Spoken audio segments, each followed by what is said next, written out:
시간도 주님의 사랑하는 성도들 심령 가운데 청아한 주님의 음성이 들리게 하여 주시옵소서. 주님께서 위로부터 허락해 주시는 능력받아 주님의 힘으로, 성령의 힘으로 모든 일을 해나갈 수 있는 능력의 백성 삼아 주시옵소서. 저녁 예배를 통하여 들려주실 하나님의 귀한 말씀이 우리에게 새로운 힘과 용기가 될 줄 믿습니다. 이 시간 말씀을 받게 하시며 받은 말씀대로 살아가게 하여 주시옵소서. 예수님 이름으로 간절히 기도하옵나이다. 아멘. 하나님의 말씀은 에베소서 4장입니다.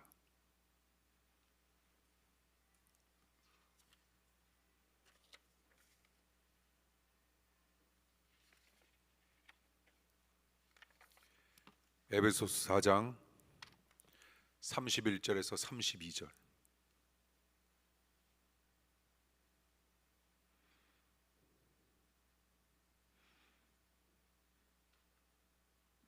주일밤 예배는 에베소서 6장까지가 끝나면 전도서를 함께 사랑하는 성도님들과 나누고자 합니다.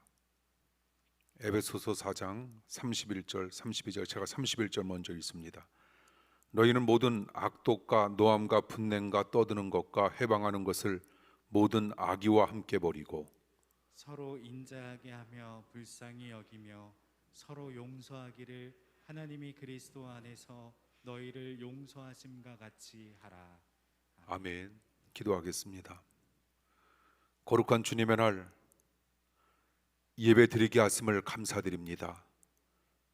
예배 가운데 성령님 반드시 우리 사랑하는 성도님들의 심령 가운데 임재하여 주시옵소서. 우리 홀로의 힘으로 살아가기 힘든 인생이 오니 성령 받게 하여 주시옵소서. 성령 반드시 받게 하여 주시옵소서. 성령 받아 성령님께서 위로부터 공급해 주시는 힘을 바탕으로 주어진 험난한 삶을 은혜로 살게 하여 주시옵소서. 예수님 이름으로 간절히 기도하옵나이다. 아멘. 여러분들이 너무나도 잘 아시는 바와 마찬가지로 에베소 교회는 신약시대의 대표적인 교회 가운데 하나가 에베소 교회입니다. 특히 사도 바울 선생님께서 3년 동안이나 직접 목회를 하셨으니 에베소 교회의 모든 성도들이 온전한 제자처럼 변했거나 천사처럼 변했을 것이라 이렇게 우리는 생각할 수 있는데, 그런데 에베소 교회도 문제가 무척이나 많은 교회였습니다. 31절 말씀해 보니 너희는 모든 악독과 노함과 분냄과 떠드는 것과 해방하는 것을 모든 악의와 함께 버리라 라고 하는 말씀이 있습니다. 이 말씀 속에서 여러분들이 이미 눈치를 채셨겠지만 이 말씀을 보면 에베소 교회가 얼마나 많은 문제를 가지고 있었는가라고 하는 사실을 우리는 추정해 볼 수 있는 겁니다. 지난 시간에도 제가 간단하게 이야기했듯 이 땅에 완벽한 교회는 없습니다. 아무리 위대한 성자가 목회를 한다 할지라도 그 교회는 항상 문제가 생기기 마련입니다. 또한 이 땅에 완벽한 교인은 없습니다. 은혜가 떨어지면 누구나 연약하고 부족한 모습이 우리들에게 나타날 수 있다라고 하는 것, 그러므로 제가 설교 가운데 목회 가운데 강조하는 것 가운데 하나가 그거 아닙니까? 은혜 받아야 한다고, 성령 받아야 한다고, 그리고 말씀을 받아야 한다고. 이처럼 은혜와 말씀과 성령이라고 하는 건 같이 움직인다라고 하는 사실, 예배 시간마다 들려주시는 하나님의 귀한 말씀 받길 원합니다.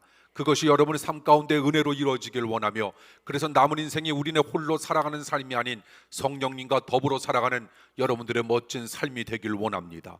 그렇게 될 때 우리를 넘어뜨리려고 하는 수도 없는 끊임없는 공작이 우리에게 다가온다 할지라도 우리는 반드시 이겨낼 수 있는 강력한 힘을 받아 주어지는 삶을 믿음 가운데 승리할 수 있는 믿음의 백성이 될 수 있음을 우리는 반드시 기억해야 할 줄 믿습니다. 그처럼 우리가 서로 연약하고 부족한 사람들끼리 모여 있으니 교회 생활을 하다 보면 섭섭한 일, 그리고 상처 입는 일, 이해하지 못할 일 등을 우리는 많이 겪게 됩니다. 그런 일을 많이 겪다 보면 교회에 대한 애정이 식어지고 정말 교회에도 희망이 있는가, 소망이 있는가라고 하는 회의조차 생기게 됩니다.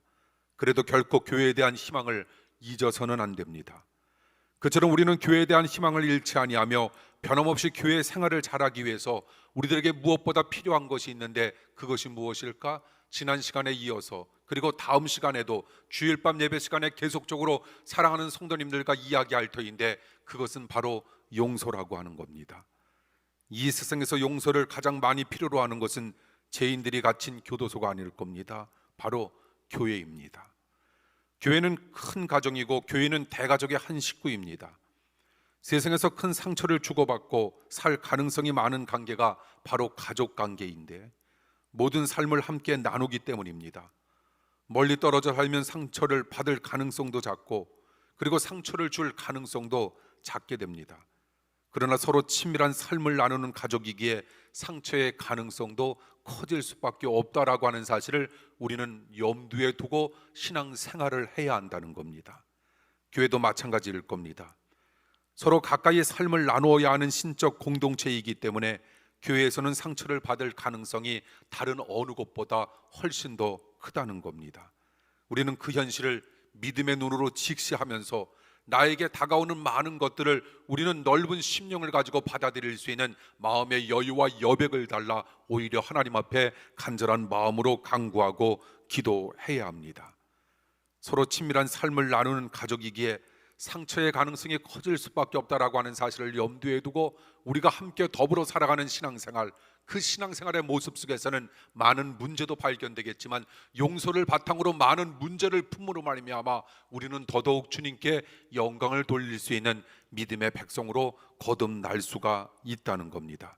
그리고 우리는 넉넉한 마음과 용서하는 마음을 끊임없이 훈련해야 합니다. 그래서 사도 바울은 세 사람의 행동 양식으로 본문 32절에서 특별히 강조하고 있는 것이 있는데 지난 시간에 이어서 그 말씀이 어떤 것인가? 그 말씀이 바로 용서였다라고 하는 겁니다.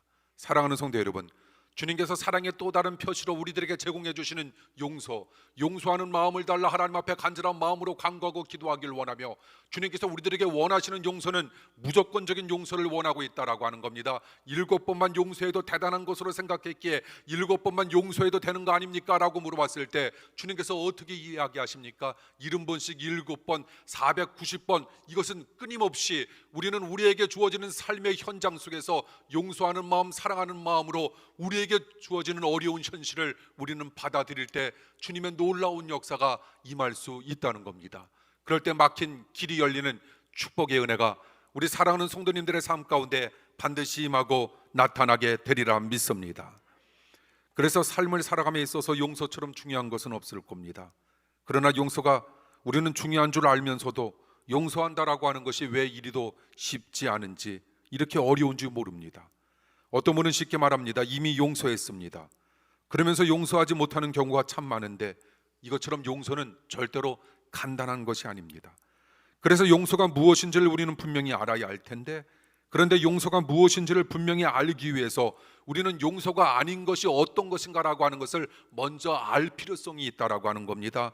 용서인 것처럼 생각되지만 용서가 아닌 것이 무엇인가? 그것을 알 때 우리는 용서의 진짜 정의를 깨달을 수 있을 것이고 하나님께서 우리들에게 원하시는 바가 무엇인가를 우리는 느낄 수 있을 것이며, 그래서 하나님께서 원하시는 방법과 모양대로 우리에게 주어지는 인생을 살아갈 수 있으니 우리네 삶은 험난한 인생 속에서 승리의 기쁨을 맛볼 수 있는 멋진 삶이 될 수 있다는 겁니다. 용서가 아닌 몇 가지를 살펴봅니다. 첫째, 잊어버리는 겁니다. 많은 사람들은 남으로부터 피해와 고통을 받은 것에 대해서 그냥 잊어버리려고 합니다. 계속 기억하면 피해를 준 사람과 똑같이 못난 사람이 되기 때문에 그냥 잊어버리려고 하는 것은 이해가 분명되나, 그리고 고통스러운 상처의 기억을 잊어버리려는 태도 때로는 필요하나, 그러나 잊어버리는 것 자체가 진정한 용서는 아니라는 겁니다. 다음 주일 밤 예배 시간에는 용서란 그렇다면 어떤 것인가라고 하는 구체적인 말씀을 살펴볼 것이고, 오늘은 용서가 아닌 것을 우리가 먼저 아는 것이 용서에 대한 더더욱 가까운 이해가 될 수 있기 때문에 우리는 용서와 비슷한 것, 그렇지만 아닌 것 몇 가지를 살펴보는 겁니다. 둘째는 잘못을 눈감아 주는 겁니다. 어떤 사람이 수많은 사람들에게 상처를 주고 피해를 미치고 있다면 그 일에 대해서 그냥 지나칩시다 라고 하지 말아야 합니다. 잘못을 그냥 지나치는 것은 사랑이 많은 행위가 아닙니다. 그런 행위는 문제를 감추게 할 수 있지만 문제 해결은 가져다 줄 수가 없습니다. 잘못을 그냥 눈 감아주는 것은 결코 용서가 아닙니다. 누가 자신에게 잘못했다면 그것에 대한 인식을 분명히 가지게 해야 합니다. 셋째, 심리를 이해하는 것. 현대 심리학은 죄를 지은 사람의 심리를 이해하고 분석하려고 다방면으로 시도하는데 그런 이해가 용서의 길에 들어서도록 도움을 줄 수는 분명히 있습니다. 그러나 이해하는 것이 용서는 아닙니다. 현대 심리학은 이런 식으로 말합니다. 당신도 알다시피 그분의 아버지는 알코올 중독자였고 그는 어려서부터 고아처럼 자라면서 살았습니다. 그러므로 그 사람을 이해해야 합니다. 그런 식의 설명으로 이해의 폭은 넓힐 수는 있지만 역시 그것도 진정한 용서는 될 수 없다는 겁니다. 사람은 사람을 온전히 이해할 수가 없습니다. 왜 그때 어머니가 나에게 그렇게 했을까? 왜 그때 오빠가 몹쓸 짓을 했을까? 그런 식으로 어떤 사건의 원인을 분석해서 이해하려고 하면 일생을, 평생을 기다려야 하는지도 모릅니다. 이해하는 것은 참된 용서가 아닙니다. 중요한 것은 이해하지 못해도 기꺼이 용서할 수 있느냐 하는 것. 오늘날 부모님들이 자녀를 이해하려고 많이 시도하지만 이해가 또 용서가 아니라는 사실. 마지막 네 번째는 자책감에 빠지는 것. 이것 또한 용서가 아니라는 겁니다. 잘못을 무조건 자신의 탓으로 돌리는 것은 용서가 아닙니다. 사람은 잘못된 행위를 변명해 줄 구실을 찾다가 나중에는 모든 것을 무조건 자신 탓으로 돌리는 경우가 참 많은데 분명히 자신의 잘못이 아님에도 불구하고 자신들이 영적인 존재가 되고 용서한다는 구실 아래 모든 것을 무조건 자신의 탓으로 돌리는 것은 바람직한 신앙의 모습 또한 아닙니다. 물론 내 탓이오를 잘하는 것도 필요하지만 잘못에 대한 인식은 분명해야 한다는 겁니다. 어떤 분은 그녀의 어머니가 3살 때 그녀를 계단에서 던져 다리가 부러진 적이 있었고 또 그렇게 살았습니다. 그리고 아버지가 매질을 할 때 금속 장식이 달린 혁대를 써서 그 매질의 자국이 몸의 흔적으로 남아 있었던 자녀였습니다.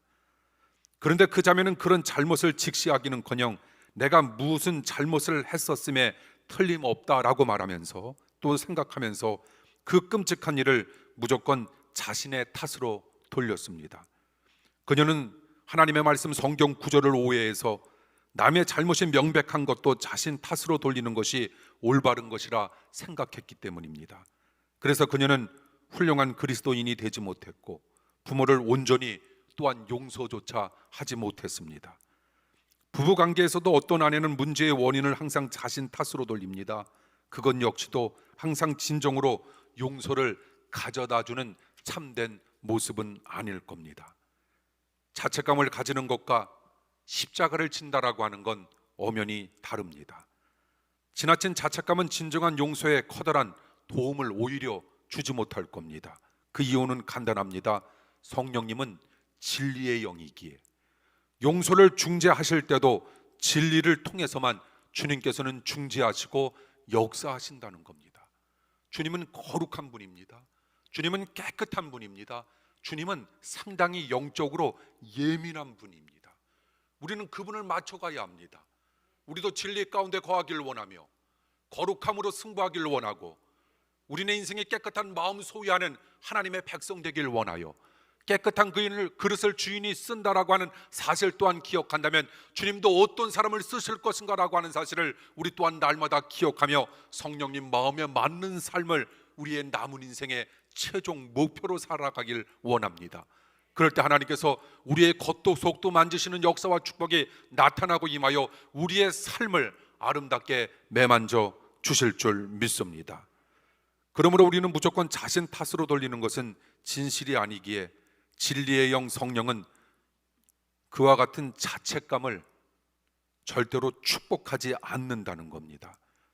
그처럼 용서가 아닌 것들을 살펴보면 진정한 용서가 얼마나 힘든 것인지 우리는 다시 한번 깨닫게 됩니다.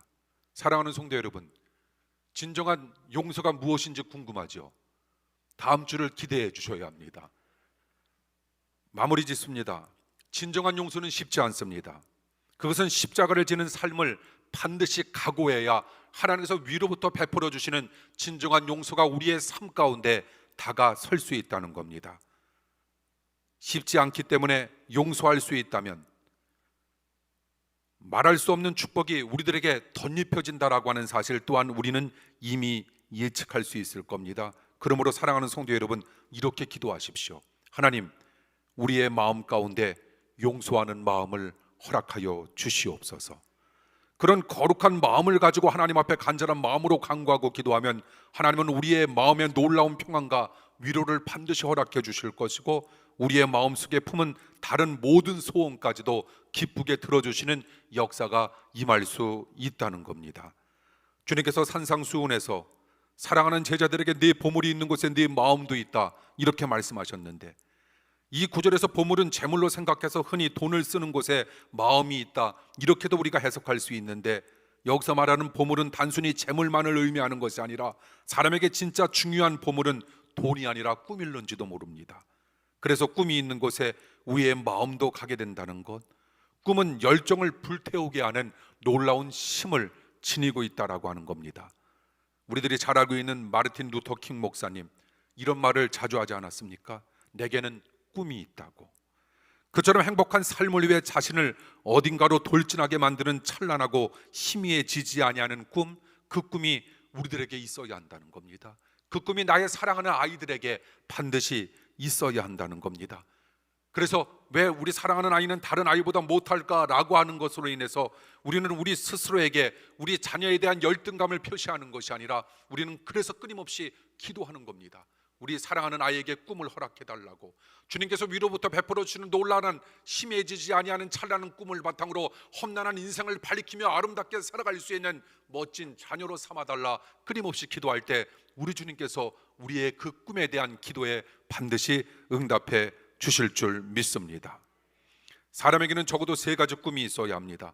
첫째는 가정에 대한 꿈, 둘째는 교회에 대한 꿈, 그리고 셋째는 일터에 대한 꿈이 있어야 합니다.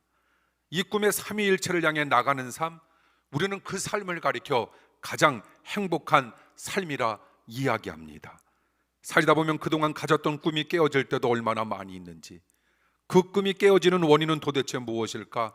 가끔 자연재해나 불의의 사고 때문에 꿈이 깨어지는 경우도 많지만 대부분의 경우에는 사람 때문에 그 꿈이 깨어진다는 겁니다. 사람 때문에 깨진 꿈을 복구하기 위하여 필연적으로 등장할 수밖에 없는 주제가 있는데, 그 주제가 무엇일까? 그것이 바로 용서. 용서하는 마음이 회복될 수 있다면 우리네 꿈이 회복된다는 겁니다.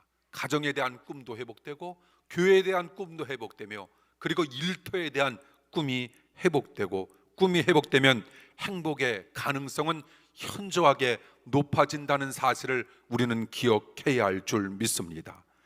이처럼 용서는 하나님과의 수직관계, 이처럼 용서는 사람과의 수평관계를 풀게 할 뿐만이 아니라 자기 자신과의 내면 관계도 풀게 하는 가장 소중한 것, 우리는 그것을 가리켜 무엇이라 이야기할까? 용서라, 이렇게 이야기합니다. 이처럼 용서는 모든 것들을, 모든 얽힌 것들을 푸는 최상의 열쇠, 그리고 깨져버린 찬란한 꿈을 복원하는 최상의 도구가 바로 용서였음을 우리는 기억해야 할 줄 믿습니다. 항상 용서하는 마음을 가지고 하나님을 기쁘시게 하며 그리고 축복을 예비하시는 하나님의 멋진 성도님들이 되시길 간절히 축원합니다. 다음 말씀은 다음 주에 기도하겠습니다. 주님, 깨진 꿈을 복원하게 하시고 용서 또한 훈련케 하시며 70번씩 7번 용서하라는 주님의 깊은 말씀 깨닫게 하사 주님의 용서 우리의 용서가 되게 하시고 용서로 꿈을 회복하게 하시며, 그래서 우리의 가정도 교회도 일터도 아름답게 회복되는 축복과 은혜를 허락하여 주시옵소서. 사랑하는 성도님들에게 놀라운 역사와 은혜가 임할 줄 믿사오며 사랑 많으신 예수님 이름으로 간절히 기도하옵나이다. 아멘. 어떻게 하죠 여러분? 이번 주는 더 빨리 끝났습니다. 다음 주는 좀 길어요. 용서가 어떤 것인가라고 하는 걸 조금 더 구체적으로 이야기할 겁니다. 진짜 그냥 다음 주에 여러분 나오게 하려고 하는 게 아니라 다음 주는 진짜 좋습니다. 주일밤 나오실 거죠? 예. 우리 28일까지는 일단 주일밤 10시 30분 예배와 주일날 주일밤 7시 예배 자석수의 20%. 지금 오히려 추세로는 그냥 2단계가 아니라 2.5로 갈 수 있다라고도 하는데, 아무튼 2단계나 1.5단계로 계속 그나마라도 유지됐으면 참 좋겠고요. 빨리 회복이 됐으면 너무 좋겠습니다. 합정교회 홈페이지 여러분 잘 이용해 주시길 바라고요. 사순절 기간 동안에 묵상집을 바탕으로 여러분들이 더더욱 경건한 삶을 살아가길 원하고, 그리고 지금 우리 교인들 중에서도 이렇게 전화로 신방을 하다 보면 학교나 학원 같은데 조금 더 지금 확진자가 늘어나고 있나 봅니다. 여러분 가정에서도 그 방역 수칙 나가서도 청결한 상태 잘 유지하시면서 우리 모두 확진에 우리가 조금 더 잘 대비해서 은혜 가운데 모든 것들이 잘 풀릴 수 있도록 함께 더불어 기도해 주시면 감사하겠습니다. 건강상으로 어려움을 맞고 있는 우리 사랑하는 성도님들을 위해 여러분 끊임없이 기도해 주시기를 바랍니다. 오늘 예배에 참여해 주신 우리 사랑하는 성도 여러분 감사하고요. 이 시간도 비대면 예배로 함께 더불어 예배에 임하셨던 우리 사랑하는 성도님들에게 놀라운 은혜 임하기를 원하고, 우리 일주일 뒤에 또 가정에서 여러분 일터에서 열심히 신앙생활 하시고 일하시다가 다음 주에 또 다시 만나 뵙길 원합니다. 축복 기도합니다.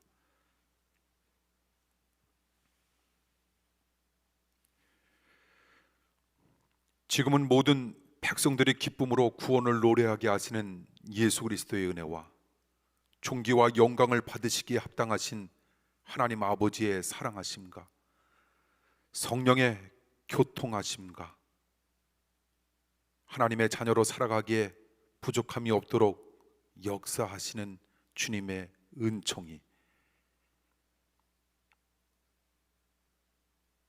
돌아가는 그리고 예배에 임한 사랑하는 모든 성도들과 영원히 함께하여 주옵시길 간절히 축원하옵나이다. 아멘.